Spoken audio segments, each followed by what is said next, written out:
Best अर्थशास्त्र की video number 17 में आपका स्वागत है। मैं हूं नकुल सर और मैं बात कर रहा हूं चैप्टर नंबर 3 उत्पादन और लागत की, जिसमें आज मैं आपको बताऊंगा लागत के बारे में। लागत क्या होता है और लागत कितने प्रकार की होती है। पूरी वीडियो को देखिएगा लास्ट तक तो आपको ये कॉन्सेप्ट क्लियर हो जाएगा।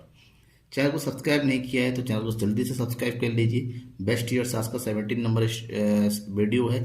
जल्दी ही बेस्ट अर्थशास्त्र खत्म होने वाला है और समष्टि अर्थशास्त्र शुरू होने वाला है, तो बने रहेंगे मेरे साथ तो आपको पूरा कोर्स मिल जाएगा। सबसे पहले हम बात करते हैं लागत यानी कॉस्ट क्या होता है, ठीक है ना। लागत नॉर्मली हम कहें लागत क्या, तो आप कह सकते हैं किसी वस्तु को बनाने में जितना भी खर्चा होता है वही लागत है। बिल्कुल सही है कि उत्पादन के साधनों का प्रयोग करने के लिए जो धनराशि व्यय करनी पड़ती है उसे ही उत्पादन लागत कहते हैं। उत्पादन के साधन, वस्तु को उत्पादन करने के लिए कई सारी चीज़ों की जरूरत पड़ती है, जैसे भूमि चाहिए, पूंजी चाहिए, श्रम चाहिए, उद्यमी चाहिए, ठीक है ना। इन सब की आवश्यकता पड़ती है। तो इन चारों साधनों को प्राप्त करने के लिए या फिर खरीदने के लिए या फिर किराए पर लेने के लिए हमें खर्च करना पड़ता है। तो जो कुछ भी खर्च करना पड़ता है वैसी खर्च का टोटल उत्पादन लागत कहते हैं, ठीक है ना। या दूसरी बात में कह सकते हैं किसी वस्तु या सेवा के उत्पादन के लिए, किसी वस्तु को हम बनाने जा रहे हैं, सेवा का उत्पादन करने जा रहे हैं, तो उसके लिए एक उत्पादक को जो भी व्यय करना पड़ता है उसे लागत कहते हैं। सिंपल सी बात है। आप कुछ भी करिए, बेचिए, जिसमें आपका खर्चा होता है उस चीज़ को बनाने के लिए वही लागत होगा, ठीक है ना। उत्पादन लागत हमेशा वस्तु के उत्पादन की मात्रा पर निर्भर करती है। जैसे जैसे आपकी उत्पादन की मात्रा बढ़ती चली जाएगी वस्तु की लागत भी बढ़ती चली जाती है, ठीक है ना। क्यों? क्योंकि उत्पादन की मात्रा में वृद्धि होने का मतलब उस उत्पादन के लिए आपको वस्तुओं के लिए साधनों पर ज़्यादा खर्च करना पड़ेगा। तो जब वस्तु साध के उत्पादन के लिए साधनों पर ज़्यादा व्यय करेंगे तो लागत भी बढ़ेगा, ठीक है ना। इसका मतलब ये हुआ कि उत्पादन और उत्पादन के लिए जो लागत है इसके बीच का जो संबंध होता है, जो फलनात्मक संबंध होता है उसे हम उत्पादन फलन कहते हैं, जिसको हम दर्शाते हैं C=F(O). O मतलब क्या होता है? आउटपुट। आउटपुट मतलब यहाँ पर किससे है? उत्पादन से है, ठीक है ना। और C का मतलब क्या हुआ यहाँ पर? कॉस्ट। और F का मतलब जानते हैं कि फंक्शन, जो संबंध को बताता है। अब मैं बताता हूँ आपको लागत के प्रकार के बारे में। लागत के प्रकार या लागत का वर्गीकरण। लागत का वर्गीकरण हम 3 वर्गों में कर सकते हैं: मौद्रिक लागत, वास्तविक लागत और अवसर लागत, ठीक है ना। मौद्रिक लागत यानी कि मनी कॉस्ट, वास्तविक लागत रियल कॉस्ट और अवसर लागत अपॉर्चुनिटी कॉस्ट, जिसमें मौद्रिक लागत भी 3 प्रकार की होती है। इसको 3 कैटेगरी में बांटते हैं: स्पष्ट लागत, अस्पष्ट लागत, सामान्य लागत। इन तीनों का टोटल मौद्रिक लागत होता है। अब हम इन सबको थोड़ा एक्सप्लेन वे में पढ़ते हैं। सबसे पहले हम बात करते हैं मौद्रिक लागत के बारे में, ठीक है ना। मौद्रिक लागत क्या होता है? मौद्रिक लागत का मतलब होता है किसी भी वस्तु का आप निर्माण करने जा रहे हैं, उसके उत्पादन करने जा रहे हैं, उसके लिए जो भी व्यय होता है उसको अगर हम मुद्रा के रूप में व्यय करते हैं, यानी कि मौद्रिक व्यय यानी कि मुद्रा के रूप में जो व्यय होता है किसी वस्तु उत्पादन के लिए, जिसका हम भुगतान किसके द्वारा? मुद्रा के रूप में कर सकते हैं, उसे मौद्रिक लागत कहते हैं। कोई भी चीज़ जिसको हम पैसे में पेमेंट कर सकते हैं उन सबको मौद्रिक लागत कहते हैं, ठीक है ना। तो इसकी डेफिनेशन को हम सही तरह से कैसे समझ सकते हैं वो देखिए। किसी वस्तु की एक निश्चित मात्रा का उत्पादन करने के लिए उत्पादन के साधनों को जो समस्त मौद्रिक भुगतान करना पड़ता है उसे मौद्रिक लागत कहते हैं। किसी भी उत्पादक को वस्तु के उत्पादन के लिए जो व्यय करने पड़ते हैं और उन व्यय का पेमेंट अगर मुद्रा के रूप में होता है, मौद्रिक रूप से होता है, पैसों के रूप में होता है, तो उन सभी लागत को मौद्रिक लागत। कौन कौन से भुगतान होते हैं इसको समझ लीजिए। फॉर एग्जांपल जैसे कच्चा माल खरीदेंगे तो उसके लिए पेमेंट करना पड़ेगा। जो मजदूर आपके यहाँ पर काम करते हैं उसकी मजदूरी और सैलरी देनी पड़ेगी।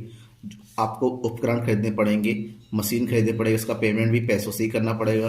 भूमि का किराया देना पड़ेगा, पूंजी पर ब्याज देना पड़ेगा। इसके अलावा तमाम खर्चे होते हैं जिसका पेमेंट आप किसके थ्रू करेंगे? मनी के थ्रू करेंगे, पैसों से करेंगे, ठीक है ना। जैसे विज्ञापन करवाया, पैसे दे दिया, फ्लैक्सी छपवाया, पैसे दे दिया, ठीक है ना। ये सारे जो व्यय होते हैं वो मौद्रिक रूप में होते हैं, इसको मौद्रिक लागत कहते हैं।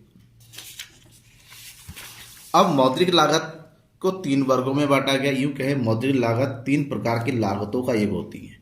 एक है स्पष्ट लागतें, अस्पष्ट लागतें और तीसरा है सामान्य लाभ, ठीक है ना। स्पष्ट लागतें क्या है?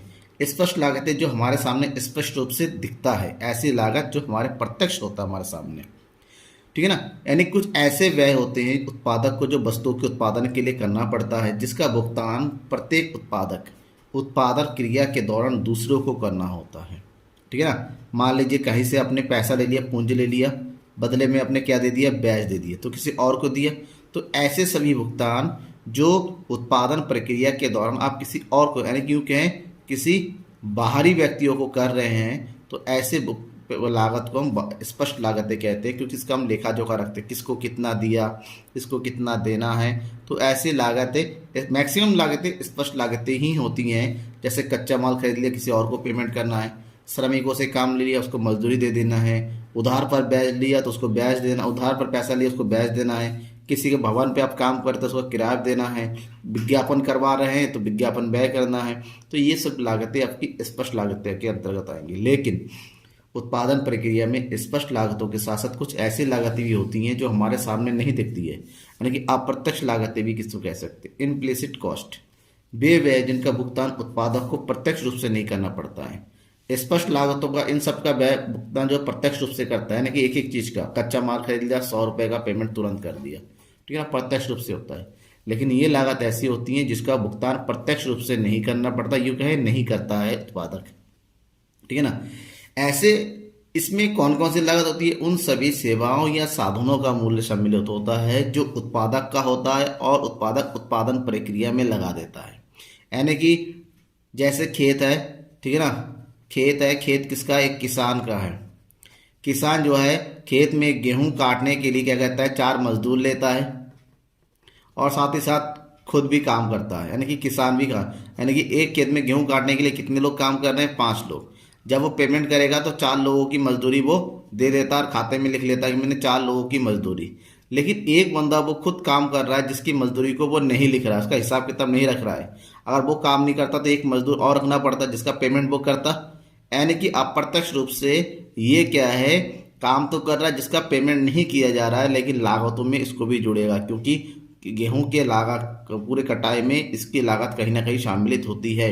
इस प्रकार से अस्पष्ट लागतें में ऐसी लागतें होती हैं जो उत्पादक द्वारा स्वयं मजदूरी करता है, उत्पादक खुद का पैसा लगाता है और उसका जो ब्याज है वो उत्पादक के स्वयं के भवन का किराया, ठीक है ना। ऐसी लागतें जो कि कहीं वो हिसाब में नहीं रखता है, लेकिन इनको हम अस्पष्ट लागतें कहते हैं, क्योंकि अगर ये नहीं रखता, स्वयं का नहीं होता, किसी और का भवन होता तो उसको किराया देना पड़ता, पैसा कहीं से उधार लेके आता उसका ब्याज चुकाना पड़ता, किसी और से काम लेता उसको मजदूरी देनी पड़ती।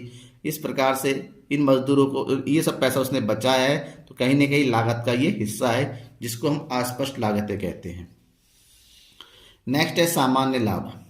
सामान्य लाभ, आप देखिए कोई भी काम करता है, कोई भी बंदा बिजनेस करने जा रहा है, तो प्रत्येक बंदा बिजनेस ये सोच के करता है कि मुझे कम से कम, ठीक है ना, कम से कम इतना लाभ लेना है। मान लीजिए कोई 1 लाख रुपए लगा के बिजनेस कर रहा है, ठीक है ना, तो वो सोचता है मुझे हर दिन कम से कम 500 रुपये हमारे पास बचना चाहिए।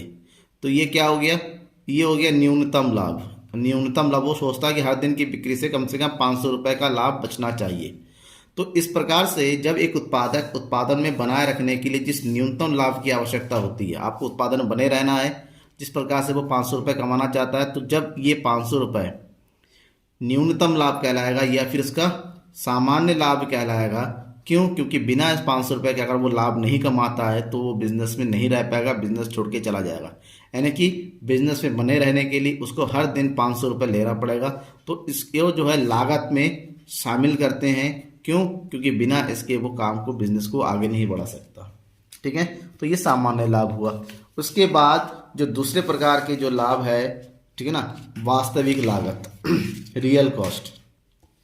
रियल कॉस्ट का मतलब क्या होता है, ऐसे कॉस्ट जो वास्तव रूप में होते तो है, वास्तविक लागत में होता है होते तो है, लेकिन उसको जो है हम मनी के रूप में नहीं दर्शाते हैं, ठीक है ना। आप मौद्रिक भी कह सकते हैं। जैसे किसी उत्पादन प्रक्रिया में काम को करने के लिए होने वाला कष्ट या करने वाला त्याग, जो मजदूर होते हैं, मजदूर लोग वहाँ पर काम करते हैं, उसकी जो मेहनत लगती है, समय व्यतीत करते हैं, तो इन सब की जो लागत होती है उसे वास्तविक लागत के रूप में कहते हैं। और ये कॉन्सेप्ट देने वाले थे प्रोफेसर मार्शल। इन्होंने ही वास्तविक रियल कॉस्ट की जो है धारणा प्रस्तुत किया। इन्होंने कहा कि किसी वस्तु के उत्पादन में विभिन्न प्रकार के श्रमिकों को प्रत्यक्ष या अप्रत्यक्ष रूप से प्रयत्न करने पड़ते हैं, मेहनत करनी पड़ती है, अपनी योग्यता को साबित करना पड़ता है, ठीक है ना। जो संयम या प्रतीक्षा करनी पड़ती है, यानी कि उस प्रतिफल को पाने के लिए, उसकी सैलरी पाने के लिए उसको संयम रखना पड़ता है, या काम पूरा होने के लिए तैयार रहना पड़ता है, उसकी प्रतीक्षा करनी पड़ती है। जब इन सब का हम योग करेंगे तो उसका वास्तविक लागत कहलाएगा, यानी कि मौद्रिक लागत और कष्ट वगैरह जो भी होता है, जो समय होता, समय व्यतीत कर गया, जो प्रयत्न हो गया, जो धीरज धरा, इन सब का योग वास्तविक लागत के अंतर्गत ही आता है। और तीसरा लागत है अवसर लागत। एक वस्तु के उत्पादन के लिए जब पहली वस्तु के उत्पादन में जो त्याग करना पड़ता है तो उस त्याग की मात्रा को ही अवसर लागत कहते हैं। ये आपने पहले भी एक चैप्टर में पढ़ चुके, चैप्टर नंबर 2 में। तुम यूँ कह सकते हैं कि वस्तु X का उत्पादन करना है, तो वस्तु X के उत्पादन के लिए आपके पास पहले से वस्तु Y का उत्पादन कर रहे थे, क्योंकि आपके पास क्या है, साधन सीमित है। साधन क्या है, सीमित है, और सीमित साधनों से हर चीज को आप उत्पादन नहीं बढ़ा सकते।